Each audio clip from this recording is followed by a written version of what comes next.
Rumah paling mulia bukan manusia yang bangun, dibangunkan untuk manusia. Saking berkahnya yang nggak ada di tempat lain, ada di situ. Di mana cara berpikirnya tempat tandus, air susah. Gelisah-gelisahnya Anda banyak masalah. Depan Ka'bah itu bisa luluh, hilang aja. Gak percaya silahkan. Tiba-tiba menangis aja. Ya Allah. Baik, buka Al-Baqarah ayat 2, ayat 127. Paling kiri sebelah atas. Wa idh yarfa'u Ibrahimul qawa'id minal bait wa Ismail. Ketika Ibrahim alaihissalam dan Ismail alaihissalam diperintahkan keduanya untuk meninggikan kembali pondasi Ka'bah yang hancur di masa Nabi Nuh terkena banjir. Setelah selesai itu berdoa di samping Ka'bah. Apa doanya? Langsung pindah ke ayat 129. Ini di antara doanya. Perhatikan doanya. Rabbana wab'ats fihim rasulam minhum yatlu alaihim ayatika wa yu'allimuhumul kitaba wal hikmah wa yuzakkihim innaka antal azizul hakim.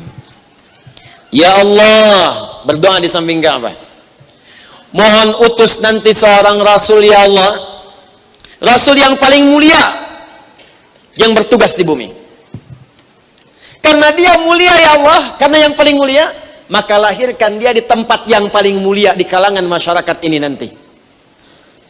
Nggak ada tempat paling mulia di muka bumi kecuali Ka'bah al-Musyarrafah yang disebutkan diberkahi. Wilayah sekitarnya berkah. Quran surah ke 3 ayat 96 sampai 97 tadi. Inna awwala baitin wudi'a lin-nasi lalladzi bi Bakkah mubaraka. Sungguh rumah pertama yang dibangunkan untuk manusia, karena rumah ini paling mulia. Rumah paling mulia bukan manusia yang bangun, dibangunkan untuk manusia. Tempatnya di mana? Di tempat yang diberkahi, Bakkah, Makkah yang diberkahi. Saking berkahnya yang nggak ada di tempat lain, ada di situ. Di mana cara berpikirnya tempat tandus, air susah. Quran surah 14 ayat 37. Biwadin ghairi dzi zar'in inda baitikal muharram. Ini di sisi Ka'bah yang mulia ya Allah. Aku tempatkan keturunanku Ismail, aku bawa ke sini, air pun nggak aku temukan, tandus. Dari mana cara berpikirnya tempat tandus? Apel ada, mangga ada, pisang ada, kolak ada, kolak kurma muncul, bajigur ada, betul, ada betulan. Ya, insya Allah yang belum pernah ke Mekah, saya doakan insya Allah ya cepat berangkat umrah ya. Dan tidak cukup dengan amin, nabung, susun rencana, siapkan. Ada. Diberkahi itu janji Allah di Quran surah kedua ayat 125 ayat 126. Ya, 126-nya itu diberikan buah-buahan macam-macam, ada semua. 125-nya setiap masuk ke situ hati langsung tenang. Wa idz ja'alnal baita mathabatan lin-nasi wa amna. Ketika kami tetapkan Ka'bah ini akan menjadi tempat pusat bagi manusia dan tempat yang menenteramkan. Jadi gelisah-gelisahnya Anda banyak masalah, depan Ka'bah itu bisa luluh, hilang aja. Gak percaya silahkan. Tiba-tiba menangis aja. Ya Allah, ya Allah, ampuni saya ya Allah, hilang aja. Ya Allah, mungkin masalah ini datang karena dosa saya ya Allah. Tenang, walaupun solusi belum datang, seketika ketenangan itu muncul. Pengen datang lagi, pengen datang. Makanya banyak yang sudah kesana, pengen kesana lagi. Ya, tapi yang paling menarik, tempat ini paling mulia, tempat terbaik di muka bumi. Bukan manusia yang bangun, dibangunkan untuk manusia. Karena ini tempat paling mulia, kata Nabi Ibrahim dan Nabi Ismail, ya Allah, mohon lahirkan, utus seorang Rasul yang paling mulia, karena paling mulia lahirnya mesti dekat tempat yang mulia ini. Karena paling mulia. Dia akan hidup di kalangan masyarakat sekitaran Ka'bah ini ya Allah. Di lahirnya di situ, tumbuhnya di situ, berkembang di situ kemudian. Ya, walaupun nanti fitrah semua Nabi hijrah.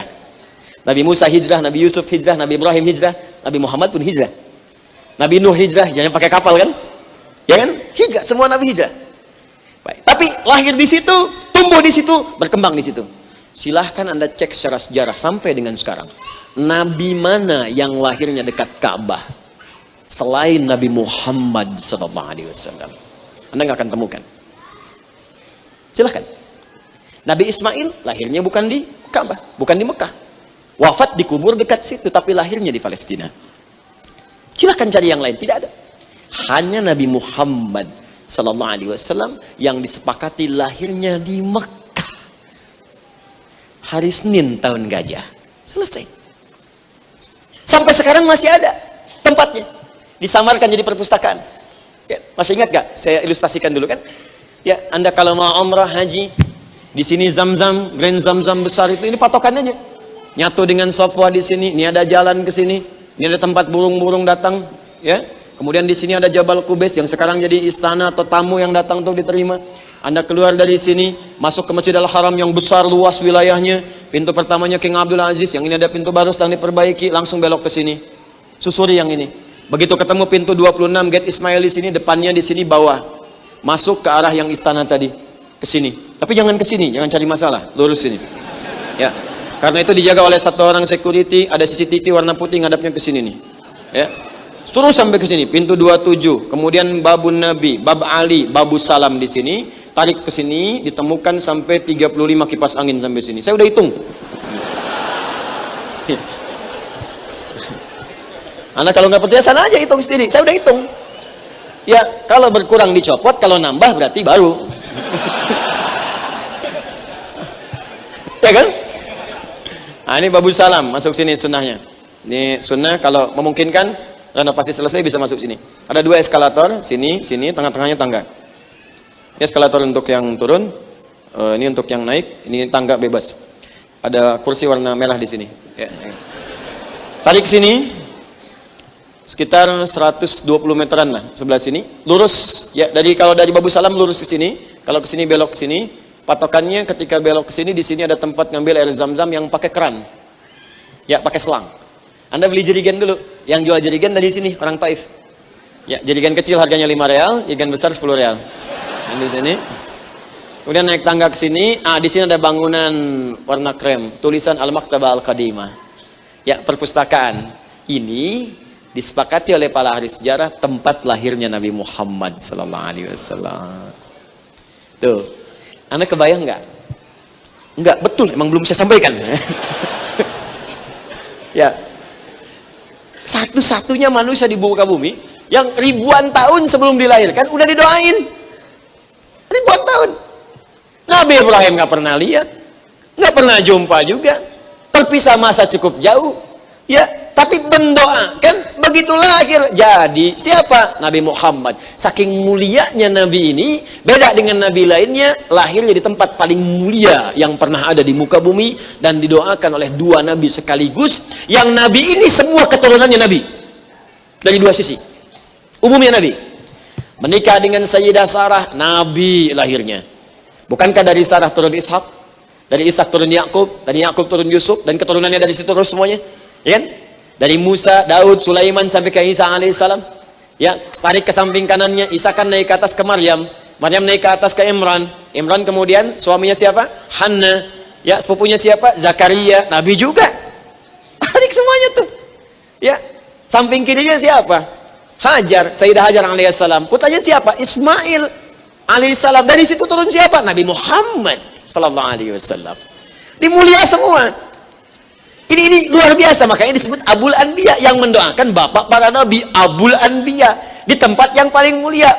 Ini kedua, satu-satunya nabi yang dijaga oleh Allah kemuliaannya bahkan sebelum lahir, Nabi Muhammad SAW.